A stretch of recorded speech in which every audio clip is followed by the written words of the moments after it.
When I first came to work at Clarkson, I met with the president, which made me a little nervous because I didn't think I was all that important of a staff member. And I remember him saying, "Don't try and do everything all at once," right? And I said, "Well, I know I'm here for a reason."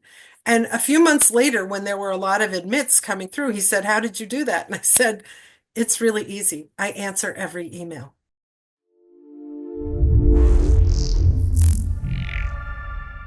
Hello and welcome everybody to another wonderful episode of Edu Unlocked with me, Ashish Fernando, and today one of our amazing customers, friend, and fellow host for many of the events we attend. We meet each other, Colleen Flynn Thapalia. Welcome, Colleen. Thank you so much. And thank you for the excellent pronunciation of my name. Yes, I Very much tried. appreciated. I got the Thapalia right because I'm Indian and Yes. Thapalia Nepali last name, so I got that. Yes. But no, welcome and just a quick introduction for our listeners. This podcast is all about the people behind the scene, right? This podcast is not about how institutions operate, but how leaders like Colleen, who works at Clarkson, she's the senior director of international admissions at Clarkson. How does she not just operate within the institution, but also outside? What's her life been like, the personal journey? And we're going to talk about all those things because our listeners are used to, being on all these podcasts where it's about how do you grow admissions? How do you grow recruitment? What's your India strategy? There's a lot of that happening. So today it's about why are we doing this, right? So Colleen's going to talk to us a little bit about her journey, her whys. She's been working with Clarkson now for a bit. For her background, she does a lot with graduate marketing, recruitment, especially international. Like India is a keen focus for her. She's been working with me and my team for quite a bit now, with especially our India student population. She has a background in intercultural communication, and we're going to talk about why and how that really speaks well to your role right now. She's got a wealth of experience working in international, working in higher ed. Colleen also has a Master of Science in Communication from Cornell. I did not really know that about you, by the way. There you Fabulous. go. So you're a Cornell and NYU alum. Hmm. It's amazing.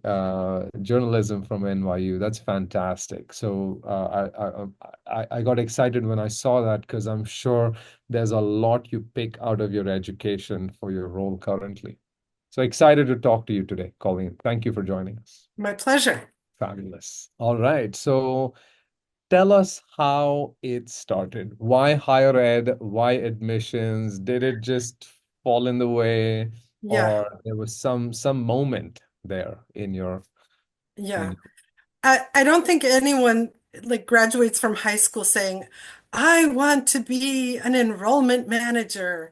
Um, there's always something, like you said, some triggering experience that gets people into this kind of work. And for me, when I was doing my master's degree at Cornell, one of the assistantships that I had was in the graduate admissions office. And Mm, I helped, like so many of us do as graduate assistants, with the work that was going on any particular day. And quickly, the people in the small office there realized that I had more intercultural experience than, most of the people who worked there. So I became the person you went to when you were trying to read a transcript in a foreign language. And I really only had exposure at that time to French and Spanish. hmm. And I had lived in Africa as a Peace Corps volunteer, but that didn't help all that much with reading transcripts, but it helped with reading names. And so I could often tell the difference between the first name and the last name. And they would always assume that the name that came first was the first name. But in many African countries, the first name is your family name. So when I was Right. trying to match up, I was the queen of matching up credentials. And I realized that I kind of enjoyed all of this. It was kind of like detective work. And then I worked there, I think, 2 years. And then I went on to do some other stuff, like I taught for SIT study abroad in Mm. Nepal. But at a certain point, I was working for a nonprofit and worried every day about where the money was coming from. And my husband said, "You know what job you really liked? You really enjoyed it when you worked in the graduate admission office at Cornell.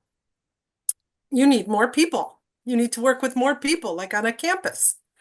So I started applying for jobs in college campuses, and eventually I got a job working in graduate admissions. And now that broadened out to international admission. I work with undergraduates as well. But it was that assistantship at Cornell.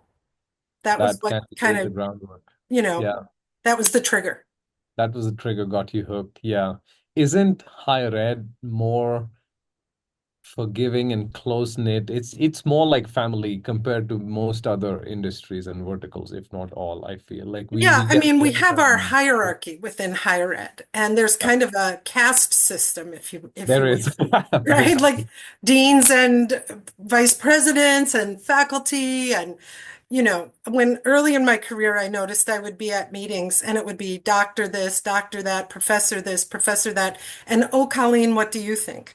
And because I didn't have a I- PhD. So yeah. I just, at that point, when I realized that, I just called everybody by their first name. I didn't want to play into that, because it gave the impression that There's a my hierarchy, there's voice a was caste. less important, Yeah. and that my experience didn't balance, academic credentials.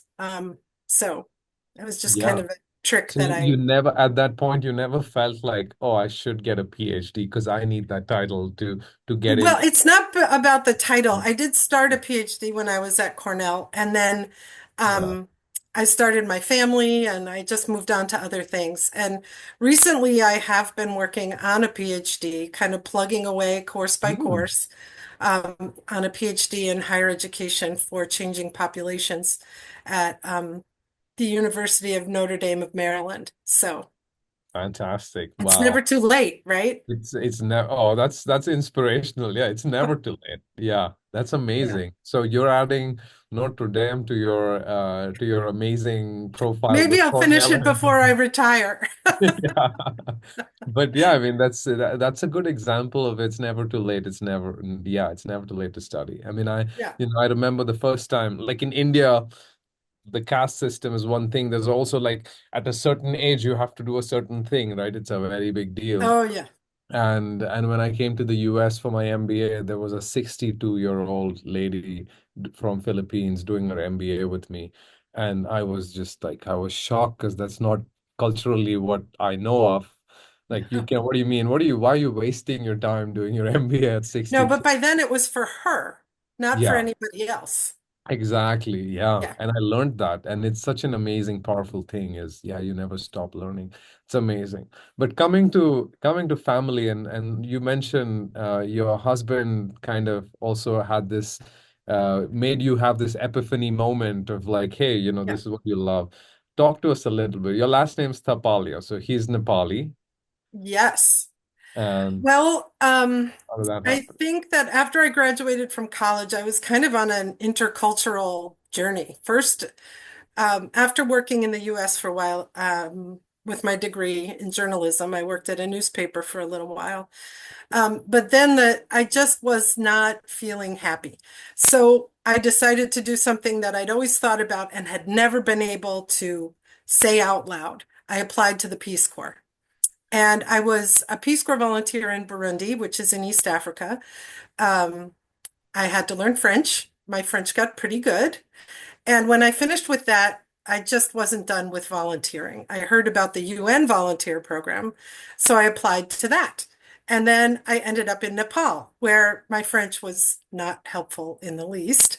And I Yeah. had to learn Nepali. And at the beginning, I did learn some Nepali. It was really like just survival level Nepali, like how to talk to a taxi man or buy vegetables from a lady on the street. Um, but I worked at the United Nations Development Program office, and my husband was working there at that time. Um, he was an admin support to one of the agencies. Then later he got a job outside of the UN at one of the project offices, and he would stop by the office. So it was kind of a, inter office romance with an intercultural spin to it.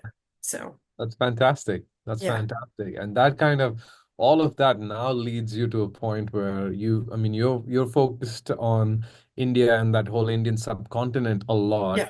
in the recruitment and admission space, but you also understand the cultural differences between the Oh countries, yeah. what these students want. Like I Oh, meet a lot of admissions leaders at institutions who say, yeah, we just want students from India because that's the new China, right? More oh. numbers from there. And in terms of numbers, they're leading compared to China, but there's so much that goes on when it comes to how do you market, how do you talk to students, not just between India and Nepal, but even within India, like a North Indian Oh student yeah. is That's thinking. very true. So talk to us a little bit about what you've learned over your journey. Let's see. I've learned that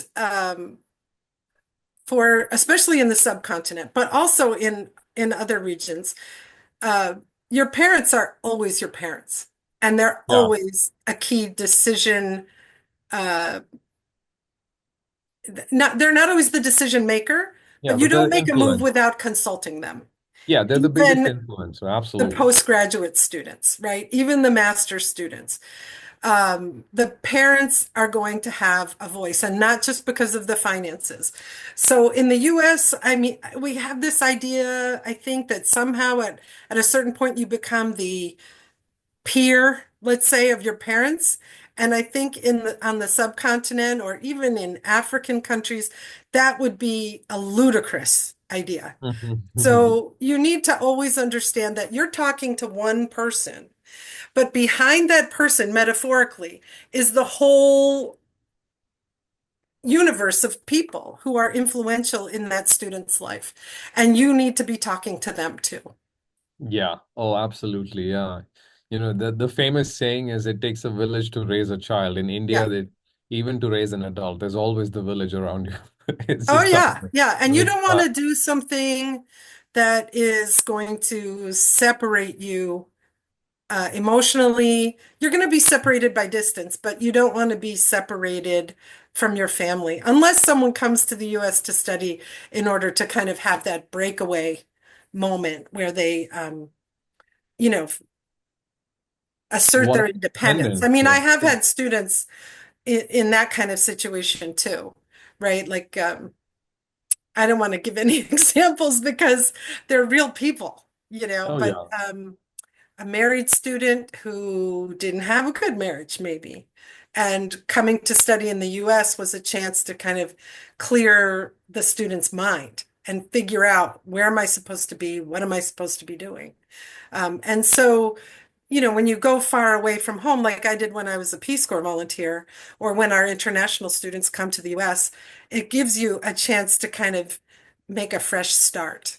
Yeah, that's profound. I mean, even for me, I came here right when I was slightly older. I already had a couple of years of work experience in India. I had another master's there, but I did need some reset and I was very comfortable working with US customers from India. So I said I'm gonna take a chance. Luckily, I got a full ride and 1 year MBA. So I came to Bentley and the rest is history.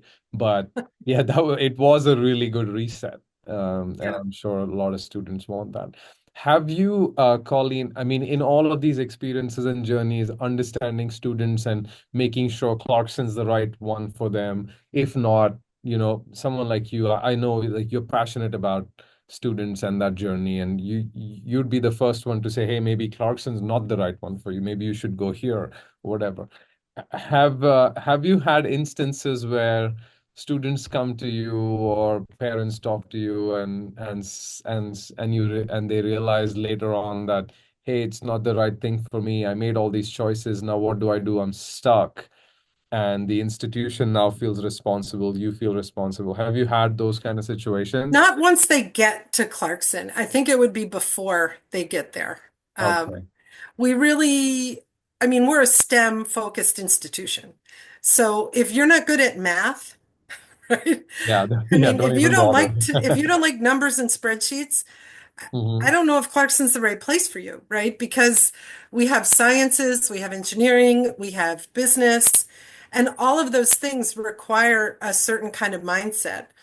And if I meet a student who, yeah, often you meet students and you think the parents are really the ones behind the decision making. Yeah. Um, right? We were talking about parents just a moment ago. So I might recommend to that student that they choose an institution that has a broader range of majors so that if it doesn't work out, they can change the major without having to leave the institution. And generally, I mean, Clarkson's really, the brand is growing. All your hard work is now starting to pay off in terms of, the way recruiters, agencies look at Clarkson, students look at Clarkson. Are you happy with the kind of growing trend that you're seeing, especially from countries Yeah. like India? Yeah, I came into Clarkson really at the graduate level. Yeah. When I first came to Clarkson, most of the international students at the graduate level were in PhD programs, and we didn't have fee-paying master's students. And as we all know, a lot of institutions have started to look at the fee-paying master's students as kind of an extension of how they used to only look at the undergraduate students Hmm. in terms of revenue. Um, so I was able to quickly start to build the graduate pipeline in the master's programs. Right now, I think the place where we have capacity is in the undergraduate programs, and that is a slower build, right? When I'm interviewing candidates for jobs, they often say, well, I was able to do this and that and this and that. And I'll say, was that at the graduate level or the undergraduate level? And when they say graduate level, Yeah. I just laugh, right? Not in their face like a bad thing, no, Yeah. but I just mean that it's an easier lift on the Uh-huh. graduate side than on It the is. undergraduate side, right? You're talking about a 4-year investment on the undergrad side. And on the grad side, it can be 3 semesters. And then Yeah. you're already out and earning, and the ROI just happens really fast at that Yeah. point. So, Yeah. but I think like a lot of institutions, our capacity is at the undergraduate level, where the It is. recruiting Yeah. for international is a much different, a very different animal. Let's just say Yeah, that. I mean, and yeah, and we're seeing the shift as well within high school, of institutions now wanting more undergrad. I think grad is a good combination of last few years of US schools really upping the game on their agency strategy, their go-to-market strategy for India, Mhm. and they're now like almost not still at par with the UK or Canada in terms of how they do things. There's a lot going on. I mean, we have some federal mandates here, a lot of things to play around with, right, in terms of just Yeah. the guidelines. But that strategy for grad has started to work. Like the grad numbers, we were just looking at the latest Open Doors report. Oh, yeah. Pre-COVID to now, it's a tremendous growth. Uh, so that's good. I mean, I think we went from close to 200,000-ish students a year from India to the US to now like 300,000 plus. Well, Uh, they're counting the OPT students too. they are. That's true. That's very true. Yeah. But still, I mean, yeah, so I see that. And undergrad, the numbers still, there's a lot of potential, right? Yeah. Uh, yeah. So that's good. What strategies would you suggest? Like what's working? I mean, of course, I know there's some secret sauce in terms of like, hey, this is a Clarkson product and this is why it works. But Yeah. generally, have you seen any specific strategies in your marketing work from an undergrad standpoint? Well, we've started having in-country representation for the undergraduate admission. And that is starting to show some results. This is our second year. So I think with any new large initiative, you really need to give it 3 years. So there's plenty of interest, right? It's just about getting people through the application and the conversion to enrollment. Mhm. But that's not a small thing, right? Oh That's yeah. to build Yeah. an applicant pool is honestly not that hard. Yeah. Yeah. But to Yeah. turn Yeah. it into Conversion. Yeah. enrolled students is Yeah. that Yeah, lots of that's where hand the holding, gold is. lots of meetings, lots of Yeah. reassurance. Yeah. So And then at that's the end, you actually don't even know. yeah.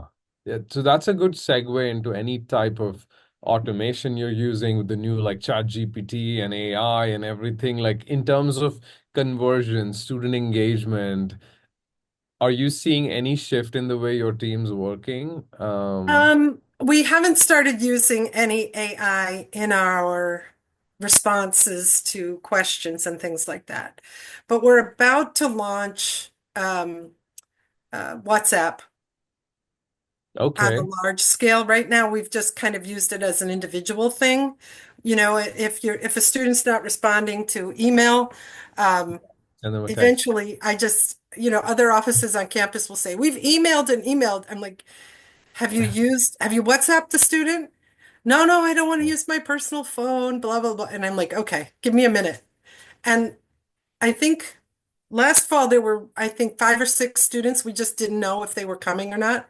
Yeah. And I WhatsApped them and then we knew which ones were Then, coming, yeah. which ones weren't coming. Just Yeah. It's so we're you trying meet to them do where they that, are. right? Yeah. Yeah. In the And digital age, right? and they're I all know some people would rather that the students just read the email, but I'm just ready to use WhatsApp to say, hey, there's an email you need to read, right? About housing or something that they can't answer on WhatsApp. But if they won't see the email if I don't tell them to go look for it.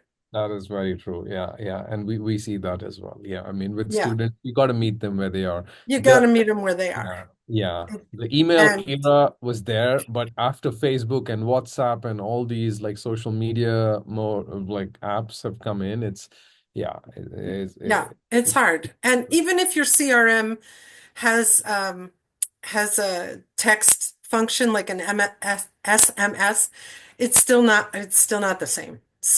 uh, So we're going to and give this is that a more try. for yeah, and this is more for international students, right? Oh yeah, WhatsApp is I'm not talking about domestic students. yeah, yeah. Honestly, if I had to move in, I pretty easily moved from international graduate to international graduate plus undergraduate. But if you sent me out to recruit American undergraduates, I don't think I would know what I was doing. So different, yeah. The It's just demographics. not my jam. Yeah, yeah. So interesting, right? Yeah, even though they're, I mean, same age and everything is the same, but the way they think, operate is different. Yeah, for It's sure. different. Yeah. Yeah, absolutely. So, okay, good. But do you think soon enough you will be making use of things like I AI think or so. At some automation? point, we're going to have to look at trying to detect what students are submitting that has been produced by AI, whether it's their essays. It's already hard enough with the letters of recommendation to get them directly from the recommenders. Um, and I just don't know how we're going to be able to verify identity of people in the future. There's a lot riding on all of this. And I think at some point you want to look at having Chat GPT tell you whether the essay is good or not, right? Mm-hmm. I think there are already people doing that using AI to assess the applications, not just for the students to generate materials for their applications, but for the universities to Oh yeah, have totally. AI go through the materials and give them, you pick out what are your key metrics in the Oh yeah. application so that you can more quickly get decisions out to people. The days Yeah. where people applied by the deadline, the December 15th deadline, and you tell them in March whether they're in or not. I mean, I don't know about domestic students, but international students are not really about that. No, they're not. You're right. Yeah. And by the way, we do some of that too with our tech. Yeah, we do some application help and support, document recognition. Yeah, and schools are starting to use it more and more. Mm. Absolutely. I think it's gonna soon become the need of the hour because then what that does for the schools who are using it, you suddenly can like turn around on application and admission status and everything like within seconds, right? So that's kind of Yeah, magic. it's so crazy. Rather than having to, like we often do now, get an email from a student, open up the student's file, see that things are not categorized correctly, fix all of that, and then answer the email. And, all of that takes 15, 20 minutes sometimes. And it's a Yeah. simple Oh, answer once you're done. yes. Yeah. And then 15-20 minutes adds up. If you have like 100 students Yes. now, it's, yeah, you're Yes. just doing like 4 or 5 per hour. Yeah. Oh, yeah. And this is a crazy time of year, right? Because we've all got our emails going out to students saying, here's what you're missing. And they're writing back saying, I sent you everything. So do you spend most of your your end of the year holiday like responding to emails because Oh, it's yeah. open Yeah. season? Yeah. Yeah. When I first came to work at Clarkson, I met with the president, which made me a little nervous because I didn't think I was all that important of a staff member, but okay. And I remember him saying, uh, you know, don't try and do everything all at once, right? And I said, well, I know I'm here for a reason. And a few months later, when there were a lot of admits coming through, he said, how did you do that? And I said, it's really easy. I answer every email. Yeah. But It's you by the hit way, a point where yeah. that you can't scale that anymore, right? That if you're only going to have one person or two people, you Yeah. and you're not going to hire more people, Yeah. you have to use the technology, like you're saying, Ashish. You have to find a way to scale things and Yeah. still have it feel very personal to the student. That's the key. You said it. I mean, that's the reason like chatbots and all have taken a decade to kind of still become mainstream is because you're Right. still talking to a bot and saying, I want to talk to a human, talk to a human, talk to an agent. It's Yes. but I think yeah, post chat GPT and all of this, I feel like it's got like a huge step forward in terms of sounding more like a human. Oh, So big time. getting there. Yeah. Yeah, Yeah. yeah, we're Yeah. getting there. So And I'm that's not talking about the academic side where we're talking about the ethics of can a student use ChatGPT to develop the outline for a paper, right? yeah. I mean, I think there have been students who were kicked out of schools for that, whereas I think that that's a very basic. I mean, if the student's not having ChatGPT write the paper, but just using it The to do the point. outline, are Yeah. we, Yeah. Outline. where are we Yeah. with that? I don't know. Yeah. I mean, outline is so, one of the things we experimented with when we built this AI for grading essays, student essays. Hmm. We said, what if we could use it on the other side? Because like this was really good at even writing a student's essay, right? But we said, what if we could use it to prompt the student to say, hey, your essay doesn't say why you're really motivated to join Clarkson.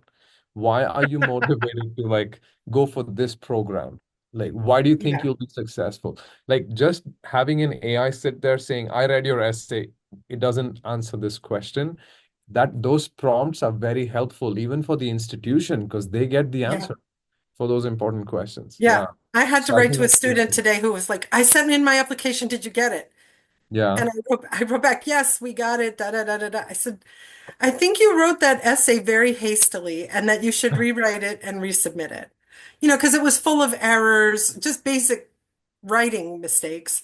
Mm. And as a journalism person by training, that is anathema to me.